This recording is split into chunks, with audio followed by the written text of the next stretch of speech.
probably about 11. My family bought a camera and I started making films.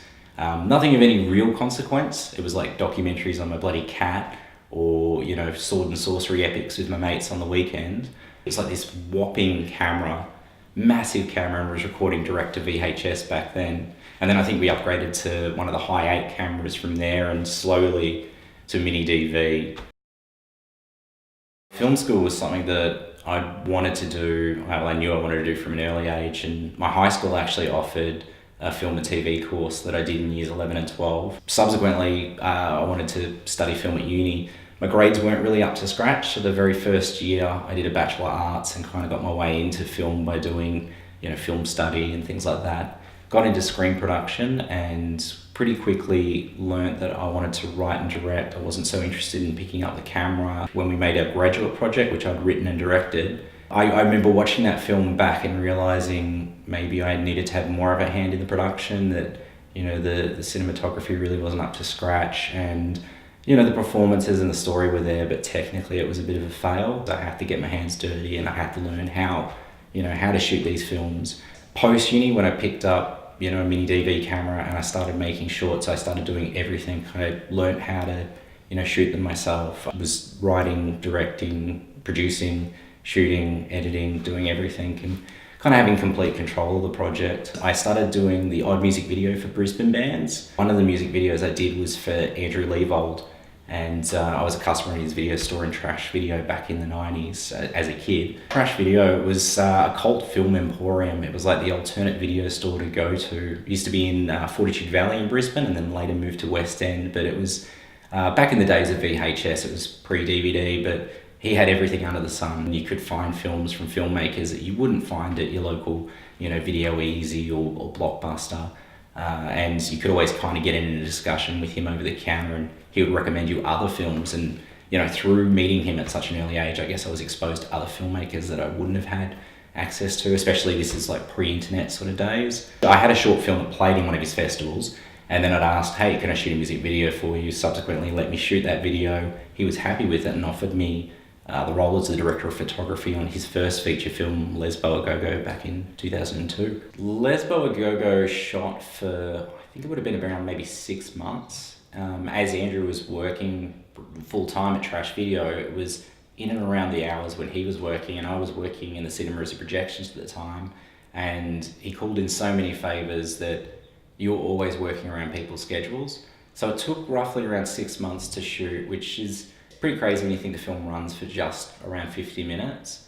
But we shot, you know, anything from weeknights to any availabilities on weekends. The first screening of the film was here in Melbourne at the Melbourne Underground Film Festival back in 2003. I was living here at the time, so Andrew came down with the producer Kim and I think the actress at the time. It was a very strange sort of screening to be at. It was a very odd reaction. I remember taking my girlfriend at the time to see it, and I hadn't seen the finished film until it screened at MUF.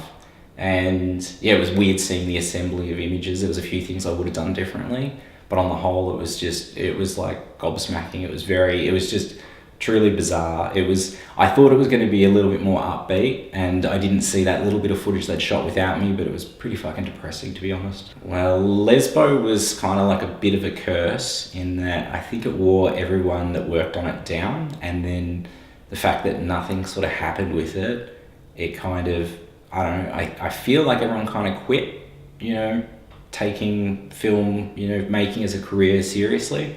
I'd moved to Melbourne, and it wasn't until like 9 years after Lesbo that I picked up a camera again, and that was for a featurette that Andrew wanted to put together for the Lesbo DVD release. Cut it together, and then that DVD release never happened. And it was enough for me to pick up the camera and go, yeah, I want to try and make something. And that led to me writing a script, and I knew Monster Fest was coming up. It was something else, seeing something I had created, something that was written literally while I was, you know, catching buses to and fro work on a big screen. And I realised, no, I've got to do this. I've got to keep doing this. If he were to share some of those interests, I think I'd be way too insecure and possibly worried for my own safety. Serial killing can be a lonely station in life. Much like the priesthood, I imagine, just without all the kitty fiddling. I was very fortunate in that Dick Dale picked it up for Trasharama. He took it all around Australia. And after he did that, it got picked up for Sydney Underground Film Festival, and then it's managed to go to everywhere. It's played in the US, Canada, it played at Fright Fest in the UK. It's had a really, really good reaction. And Birds of Destruction is a strange duck in that we shot it back in 2003. The intention was, I think at the time, to shoot a feature. As far as Andrew knew, he thought pretty much he only had, 2 of however many tapes of the film.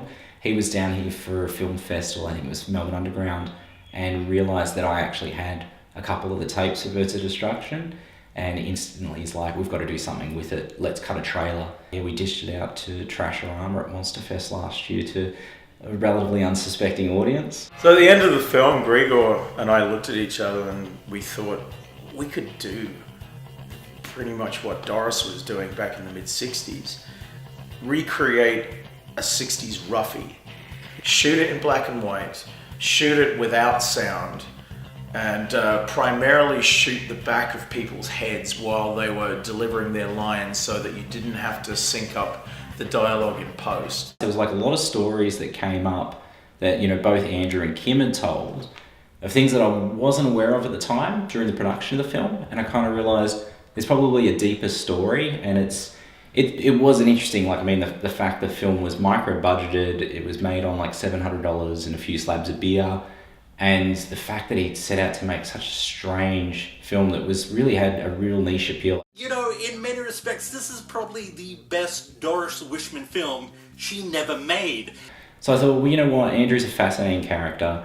It's a crazy idea that he went to make this film. There's so many stories that came out of the 2 of these guys. What if I went back and spoke to a bunch of other people that worked on the film and just kind of found out their experiences of working on the film? And that was the real eye-opener. Spawned into this feature-length documentary that runs like 30 minutes longer than the feature film. Yeah, I guess that was more what it was about than anything else, was let's shine a spotlight on this film and let's find out how this bloody crazy film got made. It's getting released through an independent label here in Melbourne that are just starting out.